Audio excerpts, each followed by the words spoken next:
শুভ তৃতীয়া সবাইকে আরও একবার আমার মিনি ব্লগে। তো দেখো, এবছরের প্রথম প্যান্ডেল হপিংয়ে বেরিয়ে পড়েছিলাম, আর এটা হলো আমাদের বাড়ি।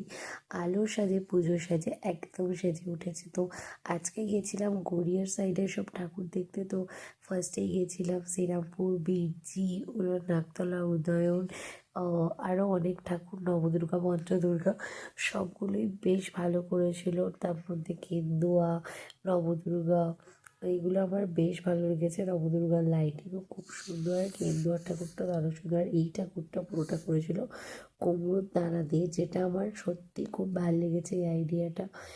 আর তাছাড়াও শ্রীরামপুরের ঠাকুরটাও খুব সুন্দর ছিল। আর এই ঠাকুরটা করেছিল নাকতলা উদয়ন। এটা তো খুবই সুন্দর। জোম্যাটোর সব অর্ডার নিয়ে তারপরে খিদে পেয়ে গেছে, তাই খেয়ে নিলাম একটু ঘুগনি। আর এরপরে চলে এসেছিলাম পঞ্চদুর্গা, নবদুর্গা দেখতে। এই ঠাকুরগুলো বেশ ভালো করেছিল। আর সবার